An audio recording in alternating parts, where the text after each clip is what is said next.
Hello friends, welcome back to my channel. இன்றைக்கி நம்ம பார்க்க போகிற ரெசிபி கருப்பு கவுனி அடை. இதை நம்ம எப்படி பண்ணலான்னு பார்க்கோமா? வாங்க வீடியோக்குள்ளே போகலாம்.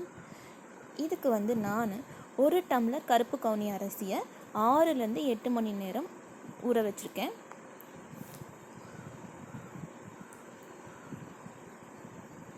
இப்போ பார்த்தீங்கன்னா இது நல்லா ஊறிடுச்சு.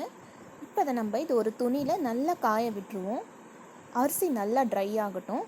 ஏன்னா அப்போ தான் நம்மளால் அதிலேருந்து அரைச்சி மாவு எடுக்க முடியும். இப்போ நான் அதை நல்லா ஒரு நொய் பதத்துக்கு அரைச்சிருக்கேன். இப்போ இதை இந்த மாதிரி வடிகட்டிக்கோங்க. பார்த்தீங்கன்னா இந்த மாதிரி ஒரு மாவு கிடச்சிரும். இப்போ நம்ம வடிகட்டி முடித்ததுக்கப்புறமா கொஞ்சமாக இந்த மாதிரி நொய் மாதிரி மீறும். இதை நீங்கள் வேஸ்ட் பண்ண வேணாம். இதில் நீங்கள் கஞ்சி செய்யலாம். இப்போ கடாயில் எண்ணெய் சூடானதுக்கப்புறமா 1 ஸ்பூன் கடுகு போட்டுக்கோங்க. கடுகு பொரிஞ்சதும் 1 ஸ்பூன் ஜீரகம் போட்டுக்கோங்க.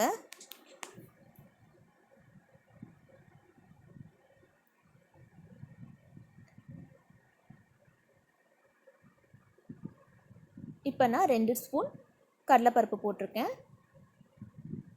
அது நல்லா செவந்ததுக்கப்புறமா 3 பொடியாக நறுக்கின பச்சை மிளகாய் சேர்த்து வதக்கிட்டு நான் ஒரு பெரிய சைஸ் வெங்காயத்தை பொடியாக கட் பண்ணி வச்சுருக்கேன். வெங்காயம் ரொம்ப வதங்கணும்னு இல்லை, கொஞ்சம் அது கோல்டன் ப்ரௌன் கலர் பதத்துக்கு வரத்துக்கு முன்னாடியே நம்ம தண்ணி ஊற்றிடலாம்.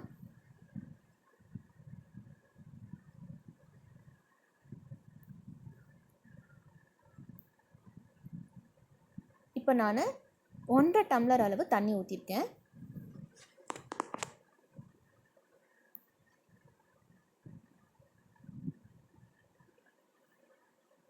இந்த தண்ணி நல்லா கொதிக்கட்டும்.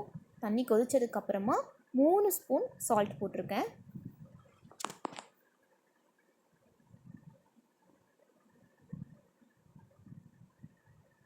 இப்போ நம்ம கருப்பு கவுனி அரிசி மாவு அதில் போட்டு நல்லா கிண்டுவோம். ஸ்டவ்வை நல்லா ஸ்லோ ஃப்ளேமில் வச்சு கிண்டுங்க, இல்லைன்னா ரொம்ப ஸ்டிக்கி ஆகிடும், கிண்டுறதுக்கு கஷ்டமாயிடும். இப்போ மாவு ரொம்ப சாகியாக இருக்கும்.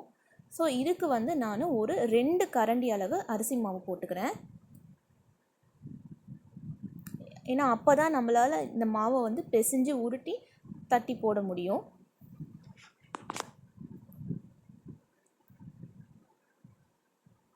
இந்த மாதிரி நல்லா கிண்டி விட்டுக்கோங்க எல்லா பக்கமும்.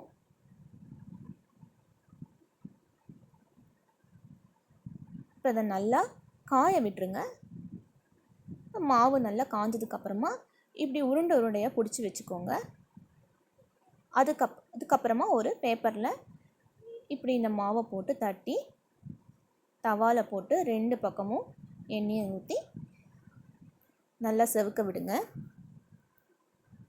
கருப்பு கவுனி நம்மளோட பாரம்பரிய அரிசி வகையில் ஒன்று. இதில் நிறைய பெனிஃபிட்ஸ் இருக்குது. கண்டிப்பாக நம்ம எல்லாரும் சாப்பிட வேண்டிய ஒரு தானியம் இது. குழந்தைங்களுக்கு பிரேக்ஃபாஸ்ட்டாகவோ டின்னராகவோ பண்ணி கொடுங்க. Thank you so much friends. Try பண்ணி பார்த்துட்டு சொல்லுங்கள்.